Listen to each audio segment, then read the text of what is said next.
আমাদের আজকের আলোচনা একটা অসাধারণ চিঠিকে ঘিরে।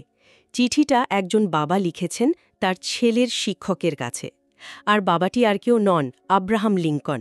যদিও এই চিঠিটার লেখক হিসাবে লিঙ্কনের নামটা ঐতিহাসিকভাবে ১০০ ভাগ প্রমাণিত নয়, কিন্তু এর ভেতরের ভাবনাগুলো এতটাই শক্তিশালী যে তা যুগ যুগ ধরে মানুষের মনে জায়গা করে নিয়েছে।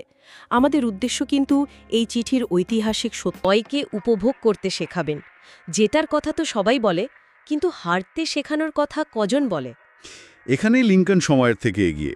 আজকের এই প্রতিযোগিতার যুগে, যেখানে সোশ্যাল মিডিয়ায় সবাই শুধু নিজের সাফল্যের গল্পই শোনায়, হ্যাঁ, সেখানে ব্যর্থতাকে গ্রহণ করার শিক্ষাটা সবচেয়ে জরুরি। আমরা বাচ্চাদের শেখাই তোমাকে ফার্স্ট হতেই হবে। যখন সে হতে পারে না, তখন সে ভাবে আমার জীবনটাই ব্যর্থ। কিন্তু এই হারতে শেখাটা কি আজকের দিনে আদৌ সম্ভব? বাবা মায়েরা কি তাদের সন্তানদের এটা শেখাতে চান? চারদিকে এত চাপ। কঠিন, কিন্তু অসম্ভব নয়। আর এখানেই হারতে শেখার অর্থটা বুঝতে হবে। এর মানে এই নয় যে চেষ্টা না করা। এর মানে হলো ব্যর্থতাকে নিজের ব্যক্তিত্বের অংশ না ভাবা।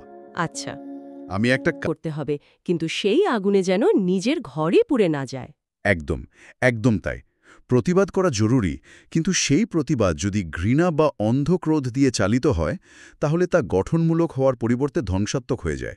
এরপরই দেখুন তিনি বলছেন, নরম কথা অনেক দরজা খুলে দেয়। হ্যাঁ, অর্থাৎ প্রতিবাদের ভাষা হবে দৃঢ়, কিন্তু সংযত ও বুদ্ধিদীপ্ত।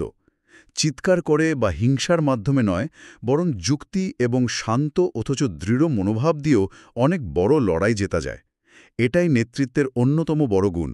কখন কঠোর হতে হবে আর কখন নরম হতে হবে সেটা বোঝা। চিঠি শেষের দিকে এসে লিঙ্কন সমস্ত শিক্ষাকে একটা বিন্দুতে নিয়ে আসছেন।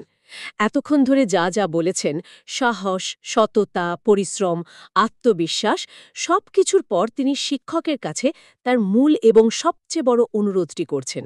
তিনি খুব সহজভাবে বলছেন, আমার বিনীত অনুরোধ, ওকে এমনভাবে শিক্ষা দেবেন যাতে ও একজন সত্যিকারের ভালো মানুষ হয়ে উঠতে পারে। এটাই এই চিঠির সারমর্ম। সমস্ত শিক্ষা, জ্ঞান বা দক্ষতার ঊর্ধ্বে হল একজন ভালো মানুষ হওয়া। একজন মানুষ খুব বড় ডাক্তার, ইঞ্জিনিয়ার বা রাষ্ট্রনায়ক হতে পারে, কিন্তু সে যদি ভালো মানুষ না হয়, তাহলে সেই সমস্ত অর্জন অর্থহীন হয়ে যেতে পারে। ঠিক। আজকের পৃথিবীতে আমরা সাফল্যকে কিভাবে মাপি? কত টাকা আয় করে, সোশ্যাল মিডিয়ায় কত ফলোয়ার, বা তার পদটা কত বড়, এইসব দিয়ে। লিঙ্কন সাফল্যকে মেপেছেন চরিত্র দিয়ে, মানবিক গুণাবলী দিয়ে। এই একটা বাক্য দিয়ে তিনি শিক্ষার আসল উদ্দেশ্য কী হওয়া উচিত তা স্পষ্ট করে দিয়েছেন। তাহলে এই সংক্ষিপ্ত কিন্তু গভীর চিঠিটি থেকে আমরা কি পেলাম? বাস্তবকে স্বীকার করা, ব্যর্থতা থেকে শেখা, নিজের বিবেক দিয়ে পথ চলা, অন্যায়ের বিরুদ্ধে দাঁড়ানো এবং সবকিছুর ওপরে একজন ভালো মানুষ হওয়ার চেষ্টা করা। এটা যেন শুধু একটা চিঠি নয়, একটা সম্পূর্ণ জীবন দর্শন। আর এই চিঠিটা লেখা হয়েছিল বহু বছর আগে, কিন্তু এর আবেদন আজও অমলিন। আজকের এই জটিল পৃথিবীতে, যেখানে আমরা প্রতিনিয়ত বিভিন্ন চ্যালেঞ্জের মুখোমুখি হচ্ছি, সেখানে এই সহজ কিন্তু মৌলিক নীতিগুলো আমাদের পথ দেখাতে পারে। এটা শুধু একজন সন্তানের জন্য নয়, আমার মনে হয় আমরা সবাই এই চিঠি থেকে কিছু না কিছু শিখতে পারি। আলোচনার শেষে একটা প্রশ্ন রেখে যেতে চাই।